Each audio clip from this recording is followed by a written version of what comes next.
నాశరహితమైన వేదముల నుండి ఆవిర్భవించిన జ్ఞానమునకు నిలయమైన శ్రీ మహావిష్ణువు.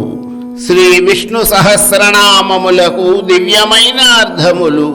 37వ భాగము.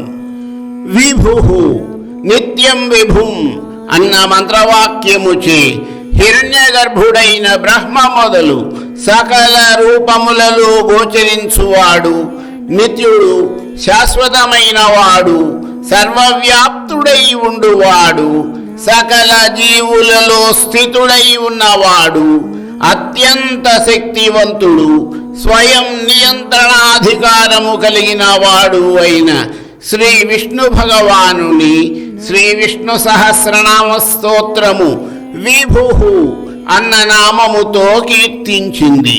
సత్కర్త సజ్జనులను సత్కరించువాడు, భగవంతుడు స్వయముగా మంచివాడు, సత్కార్యములు చేస్తాడు, మంచిని మన్నిస్తాడు, సత్కార్యములు జీవుల చేత చేయిస్తూ అటువంటి వారిని అమితముగా అభిమానిస్తాడు.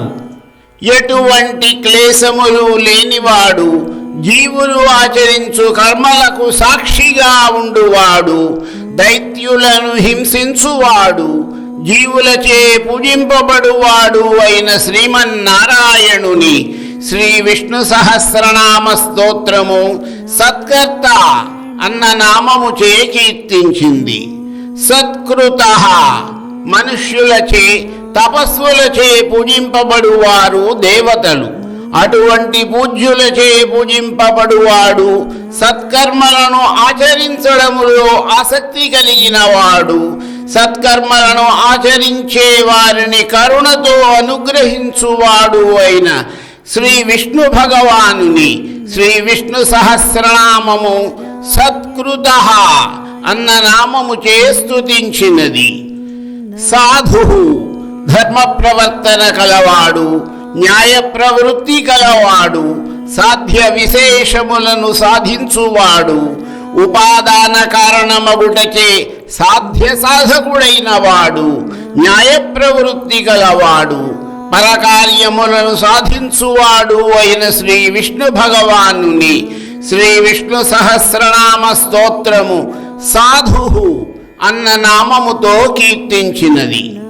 జహ్ను సంహార సమయమున జనులను అంతము చేయువాడు మరియు అజ్ఞానులను విడిచిపెట్టువాడై భక్తులను పరమపదమును పొందించువాడు, మంచిని పంచిపెట్టే గంగను తనలో తాత్కాలికంగా దాచి మరుగుపరిచిన జహ్ను మహర్షి రూపమైన వాడు, యోగ్యులు కాని వారిని దరికి కూడా రానియని వాడు, భక్తులను పరమ పదమునకు నడిపించేవాడు అయిన పరంధాముడైన విష్ణువును శ్రీ విష్ణు సహస్రనామ స్తోత్రము జహ్ను అన్న నామముతో కీర్తించింది.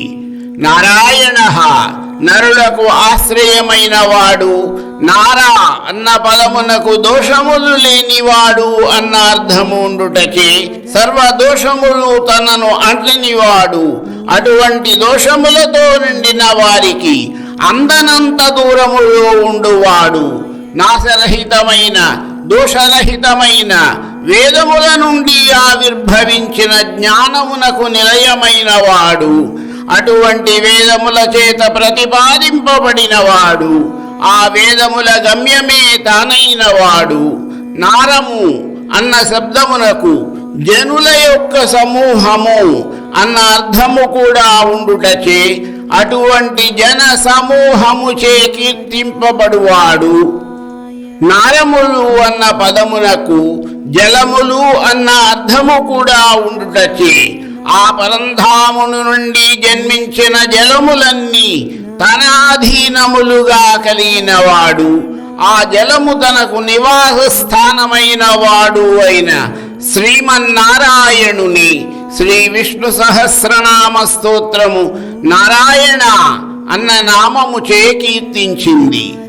నరహ జీవులను కర్మానుసారము ఉత్తమ గతికి నడుపువాడు భగవంతుడు.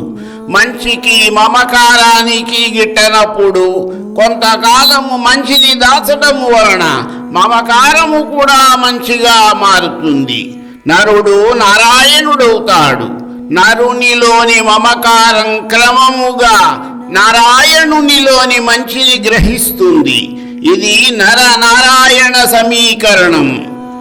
అసంఖ్యేయ సంఖ్య అనగా నామ రూప భేదాధికము లేనివాడు కాబట్టి అనంతమైన నామములు రూపములు కలవాడు, లెక్క పెట్టడానికి సాధ్యము కాని గుణములు కలవాడు, ఇంత అని కాక సర్వవ్యాప్తమై ఉన్నవాడు అయిన భగవానుని శ్రీ విష్ణు సహస్రనామ స్తోత్రము అసంఖ్యేయ అన్న నామముచే కీర్తించింది. అప్రమేయాత్మ అప్రమేయమైన స్వరూపము గలవాడు, ఎటువంటి కొలతలకు అందని స్వరూపము స్వభావము గలవాడు పరంధాముడు. ప్రపంచముతో ప్రమేయము లేని అప్రమేయుని స్వరూప స్వభావములను నిరూపించి నిర్వచించడము సాధ్యము కానే కాదు. మన కొలతలకు మన లెక్కలకు అందుబాటులో ఉండేది కాదు ఆ దివ్య ఆత్మ. అన్నింటికీ వేరైన ఆత్మతత్వము ఒక పద్ధతికి లొంగేది కాదు. అది విలక్షణం, విశిష్టం, కానీ అది పవిత్రం.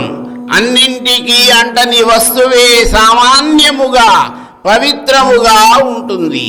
ఇలా మడిగట్టుకుని ఉన్న అప్రమేయుని శ్రీ విష్ణు సహస్రనామ స్తోత్రము అప్రమేయాత్మ అన్న నామముతో కీర్తించింది. విశిష్ట సర్వమును అతిశయించి ఉన్నవాడు, శ్రేష్టతముడు, మిక్కిలు గొప్పవాడు. శిష్టము అనగా శాసనము అన్న అర్థము ఉండుటచే శాసనములు చేయువాడు లేదా శిష్టులను చేయువాడు అనగా పాలించువాడు, బ్రహ్మాదులను సైతము శిష్టులను చేయువాడైన శ్రీ విష్ణు భగవానుడు విశిష్ట అన్న నామముతో కీర్తించబడినాడు. శిష్టకృత్ శాసనకర్త అనగా శాసనము చేయువాడు. సమర్థులైన బ్రహ్మదేవుడు మొదలైన వారందరిచే శాసనములు చేయబడి ఇక వారు కూడా శాసనములు చేయలేక వదిలివేసిన వానిని పూర్తి చేయగలిగిన సామర్థ్యమును కలిగి ఉన్నవాడు. తన శాసనములు పాటించని దుష్టులను శిక్షించి శిష్టులను రక్షించువాడు. ధిక్కరించని ఆజ్ఞలు గలవాడు అయిన శ్రీమన్నారాయణుని శ్రీ విష్ణు సహస్రనామ స్తోత్రము శిష్టకృత్ అన్న నామముతో కీర్తించింది. మరికొన్ని నామములకు అర్థములు నా తదుపరి వీడియోలో.